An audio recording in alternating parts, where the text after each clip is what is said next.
It's Alex here at Cestrian Capital Research. I'm delighted to introduce Jay Urbane, who runs the Jay's Options channel for us on our Cestrian Stock Symposium platform. Jay has been publishing work with us for some years now, has done a terrific job with a pure focus on options, both index ETFs and single stock names. And I wanted to talk to Jay today to hear all about his background and hear about what he's doing in his new pay channel, Jay's Options. And he's going to walk us all through that. So, Jay, welcome. Great to see you. Hi, Alex. Thank you very much. Maybe you could start by just giving people a little bit of background as to, what you did before all of this and what caught your interest about options in particular. Well, probably around 2020, 2 or 3 years ago, I thought the market was getting kind of frothy, and I was looking for ways of hedging our savings, our portfolio. And it looked very expensive to me, but it intrigued me very much as I was learning more about options, option pricing models, and the option data. I became more and more interested in it. And a number of years ago, I read a book. I believe it was called The History of Risk by a guy named Bernstein. And he showed basically, he went over the history and he showed basically how actuarial science has been developed. You know what I mean? Risk management, things like that. And as I learned more about options, I saw more and more opportunity to sell option premium for reliable income. And I, like many people, I got tired of the, buy, hold, and plummet cycle of investing in the stock market. Right. And I was looking for more of an evidence-based, data-driven approach to generating reliable income. That's great. So you know a couple of things about data and numbers and machines, right? Right. So I'm a computer scientist. So my PhD is in computer science, and most of my work is in the data science, machine learning area. Most of it in the medical field. And I was a professor for many years. I was a full professor for 17 years. Yeah. And now I just teach part time, and I work on some applied research projects, and I invest and I trade primarily options data. One of the things you said And to me a so, while ago was that because a lot of your professional work was and is in medical data, quality of the data really matters to you. Because obviously the risk tolerance in medical data is pretty tight. right, but it has to be it has to be evidence based. So it's when you do that kind of work, and then you look at some of the statements and things that people make about data with related to the markets, sometimes you roll your head back a little bit. Yeah. I realize the market is a complex, adaptive system. You know what I mean? Just like the economy, like the weather, things like that to some extent. But there's parts of the market that I believe are inherently predictable. Yeah. Primarily, the returns of assets. So it's actually the log returns of stocks and indices. They follow what they call a log normal distribution, right? So this distribution has a tendency to cluster, and it has a tendency to mean revert. So we can use that as like the basis of a trading strategy, and calculate what we expect the range of stocks and indices to move. And that by itself, with like a 68% probability, one standard deviation probability, we can reliably trade on that information and generate premium. You know what I mean? Just based on understanding a reliable expected range of a stock, provided we use risk management, we can come up with a fundamental strategy for trading options. Okay. That's So great. That's great. Maybe, Jay, you could walk folks through the service that you run now, the Jay's Option service, and just talk about, you know, how you apply your method to real world situations and the sorts of trade ideas you come up with. right. Let's see. This is not scrolling. Is there a way to scroll my view?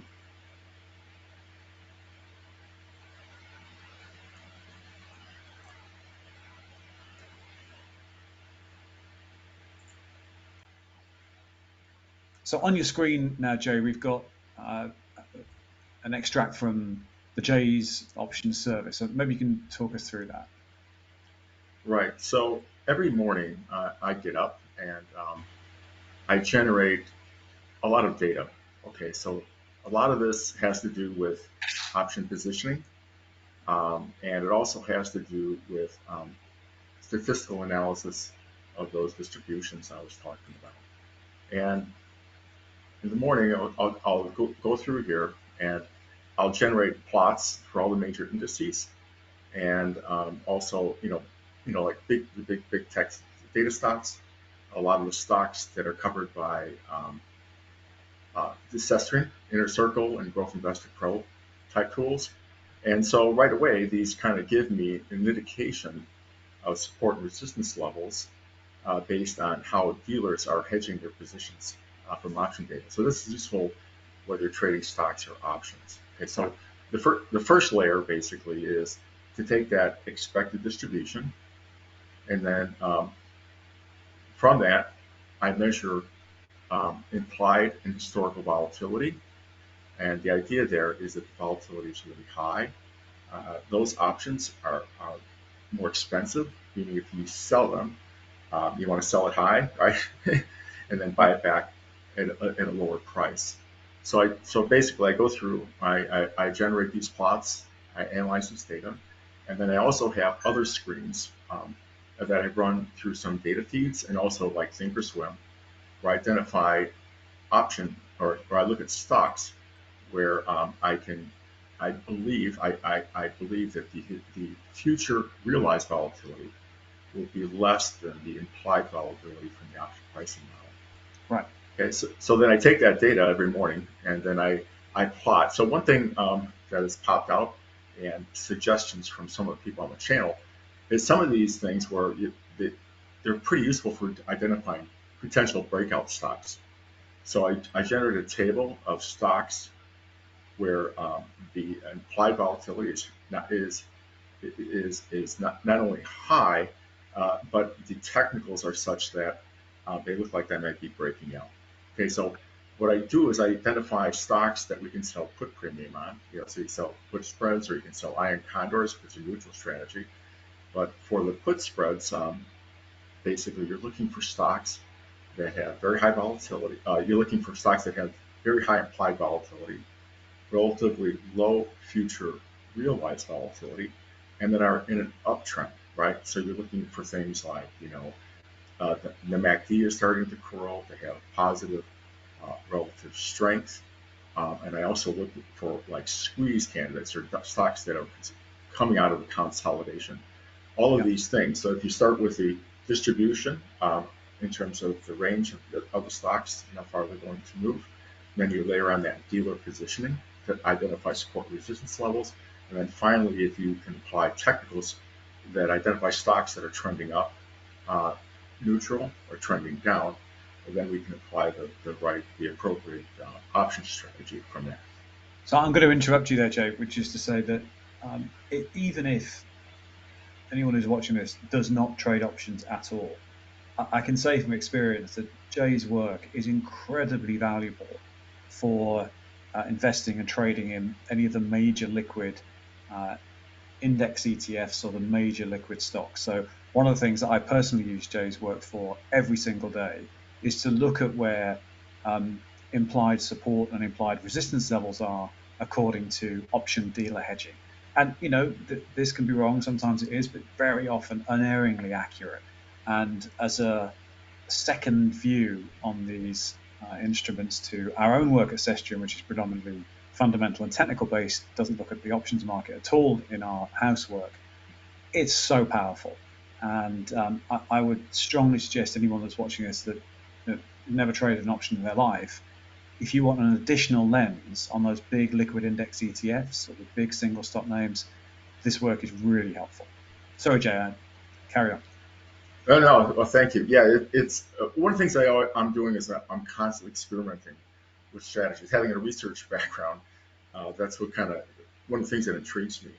So then, we're in an uptrending market, right? So it's relatively easy to find good potential put premium candidates. So I generate a table of candidate stocks that you feel confident that you could reliably sell like put spreads. All the option trading I do personally is risk defined, meaning I don't sell like a short call or just I typically very seldom sell a short put by itself. I always define the risk by selling a spread style option.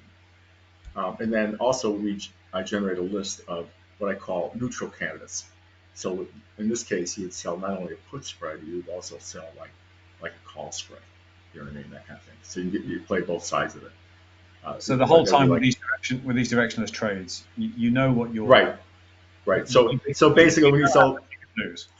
the put spread, you win if the stock stays within a range, Yep. right, or it goes up, right. With the neutral strategy, basically you profit when stock stays within a certain range, Yep. and that range is inferred by that distribution.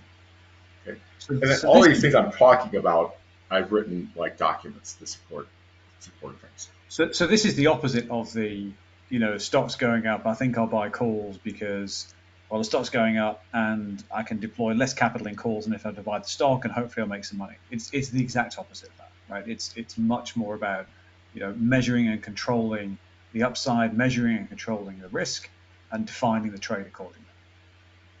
Right, with high probability. Yeah. Okay, so and then I publish a lot of data on the dealer positioning that you're talking about, the hedging flows and things like that.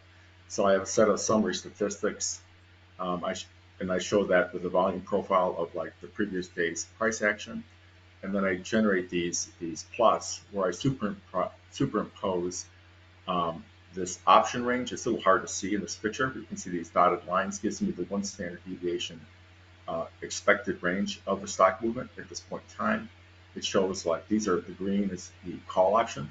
And so basically when you have, these are what they call gamma weighted open interest. And then essentially this can actually create like a pretty strong resistance level. It's an index.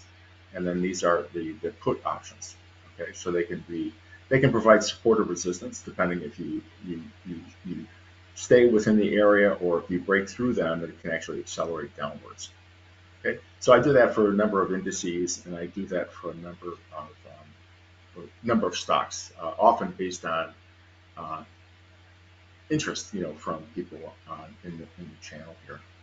And if people have questions about this stuff, because I mean, anyone watching the video here can see the degree of intensity of work behind these ideas. If people have questions, how do they put them to you? And are you available to answer them? And how does that work? Right. So I get it pretty early, and I post a lot. I post most of this information in the morning, and I'm online most of the day, and I spend time on the channel at least 3 times a day, if not more. I'm online in the morning, I'm online in the middle of the day, and I'm online later in the afternoon. So pretty much, yeah. People have questions, you're around to answer them. Right. I would say during the day, you get a response within a few hours at worst. Yeah, that's great. Probably much sooner. And the time frame of these trades, we're not talking in and out within 3 hours. We're typically talking a longer time frame. So, right. I would say you probably classify it as swing trading. Yeah. I am running some strategies where we roll things daily. We're running many strategies that are like 1 or 2 weeks. That's probably the sweet spot. And then I have some strategies that go out maybe like 45 days. Yeah, that's so in general, if you're selling premium, you want the time decay of options. You want that to work in your favor. So if you're selling in general, you lean towards shorter term expirations. If you're going long, you typically would prefer longer term expirations. Right. Could you maybe walk us through, 2 or 3 example trades, maybe a couple of winners and one of the ones that didn't go so well, something like that? Yeah, sure. So what I do is I log trades using the strategies we were talking about on the channel in a Google spreadsheet. I've made that available to everybody in the channel. And so these trades up here basically are iron condors. They're live trades. That's I show live trades in green. And so with an iron condor, you're basically selling a put spread, right? And the call spread. And these are for earnings tonight. Earnings tonight. Now these are riskier trades, and Yeah. I make it really clear. And so basically, the kind of volatility you're looking at is the potential jump volatility of price movement post earnings. Okay, and typically you put your short strikes out pretty far, and basically I sell these if basically the implied volatility, essentially the premium I'm getting for the option, and the implied range that I'm getting paid for exceeds what I think the jump or the change will happen post OPEX. But again, Yeah. these are earnings, right? So these things are hard to predict. So that's what this style of trade is. Um, like for example, this is just a basic put spread on snowflake. Okay, so basically these strike prices were defined by the expected range, and then looking at the positional and technical support and resistance levels. Okay. So usually I round out. You know what I mean? I think if you ask friends of mine, they think I'm off the risk scale, but I think I'm a conservative trader. I think you're So conservative. I think you're always you controlling think, risk.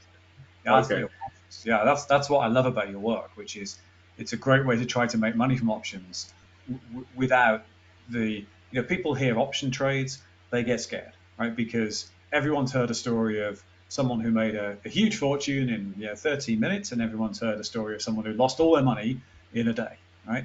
And so for most people, myself included, that makes options a pretty challenging place to go. And what I love about your work is the risk control.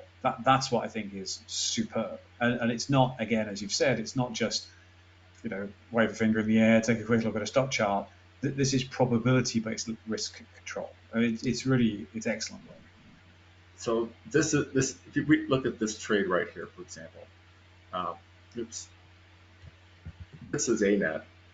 So this is an iron condor. So we're selling this put spread, and we're selling this call spread, right? So the short strike for the put is just 247.5. The short strike for the call is just 277.5.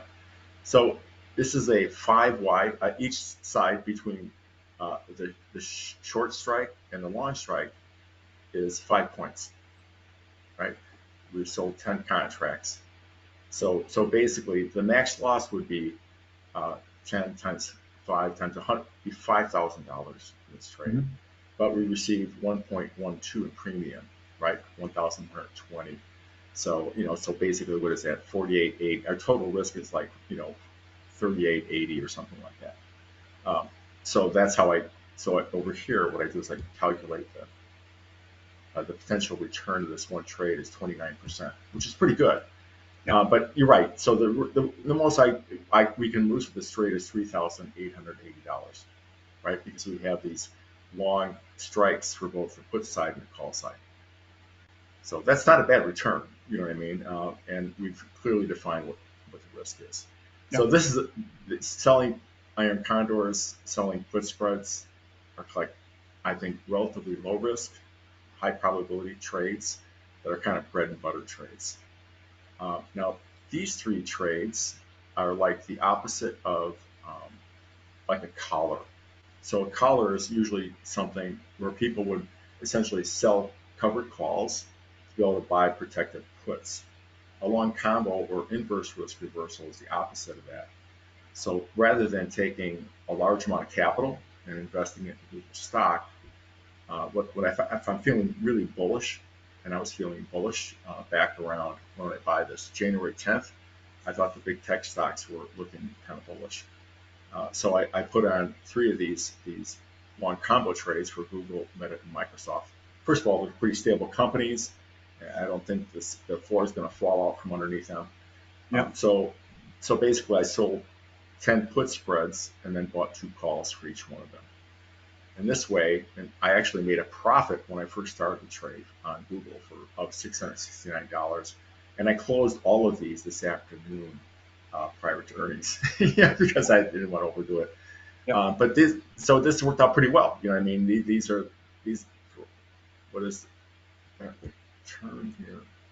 I mean, for Microsoft, it was 88% return, and for Fantastic. yeah, uh, Meta, it was 98%. Oh, I got them Fantastic. mixed up. Yeah, but that's over what, 3 weeks? That's That's a fantastic. pretty good return. And the whole while you knew your maximum loss. Right. That's right. Well, this loss is, depends on what it is. So this one would have been, again, $5,000 less 669 for Yep. Google. For Meta, it would be 5,000 plus 910 because I Yep. actually paid money for this. That's Yep. 5,900. And Yep. then for Microsoft, it'd be 5,000 plus 314. Yeah. Got it. But it's still defined. Um, right. So this is just I do a lot of trades like this, and we've been having pretty good results. Let's see if I can find a mistake here. Okay, so one of the things I'm running is a daily roll experiment. So basically, it's taking the Nasdaq, and basically you're selling an iron condor every day. And typically, I trade this in the beginning of each afternoon because the implied volatility is pretty good and the market is relatively stable. So you can kind of see you open the trade. And it kind of started out with this iron condor, a 412, 417 put, and a 427, 46 call. And then for that, we received the premium was essentially $68 times 20 options. So that gives you, it's actually doing 20. So you end up getting an initial premium of $1,360. So you kind of roll that every day. And so you roll, so these are the puts being rolled, and then these are the calls being rolled. Okay, and you can kind of see I didn't have a good result here. The 35.60. What was too bad was that the price came back into my favor, and I wrote this comment down here, so I could have avoided this entirely. But you keep with the strategy, and the statistics start playing in your favor. Yep. And this is still a live trade, and we're up. So it's good. So things can slide against you, but you trade relatively frequent, you trade often, and the basis of the statistics starts working in your favor. This is great, Jay. I mean, so I'd say to folks, if you're at all interested in learning to make money from options, and if you are put off, as frankly I am, by many of the option information services out there, which seem to me to be extremely high risk and which are very often not much more than chasing levered beta. In other words, chasing outsized returns because of the magnification that an option gives you when it works out well. If you look at those and you think that's kind of a lot too much like gambling for me, Jay's option service I think is really terrific. Jay, maybe could you just show folks the sign up page for the service? Can you pop that on the screen now? And what I'll do is, when people are watching the recording of this, we'll put in the first comment on the YouTube recording, on the first comment, we'll put a link to the sign up page. And so on the sign up page, really good information there about. I think it's here, right? That's it, right there. That's it. So we'll put the link on the video. But if you look there, there's a really good discussion of how Jay's method works, how it sits behind all the trade ideas, the sorts of things you can expect, and so on. So take a look at this page. Again, the link is just right below this video. It walks you through the method and read all about it. You can sign up for the service until February the 12th on launch pricing. So right now, the service is very low cost, under $500 for the year. There's no monthly right now on the launch pricing. On February the 12th, price goes up to just under $800 for the year, and then a higher cost monthly option will be introduced there. But if you sign up before February 12, you get that launch pricing, so under $500 a year for this thing. And also, you'll lock in that price for as long as you remain a subscriber. So although the price will go up for new members as and when they join, if you sign up for the launch price, you lock that in for as long as you stay with the service. So Jay, look, I want to thank you. It's really great to understand how you do the work. The results speak for themselves. Where you've won really nicely. Where there's losses, that risk and that loss is controlled. You knew the maximum loss, and when they didn't work out for you, it hasn't been something that's punched a big hole in the account. which for me personally, that's a really nice way to use options. And also the statistics and the analysis behind it, as we know from your background, is rock solid. So great community also that you're building in the chat channel there. So it's fantastic to see people really start to engage with the method. Great to see the back and forth between you and the members of the service. So if anyone's thinking about joining it, I really recommend you take a look at this page, click on the link below the video, and you can hear all about the service and figure out if this is for you or not. So Jay, it remains for me to say thank you so much for running the service with us. Thanks for walking everyone through it today, and look forward to talking to you again really soon. Thank you, Alex. Thank you very much.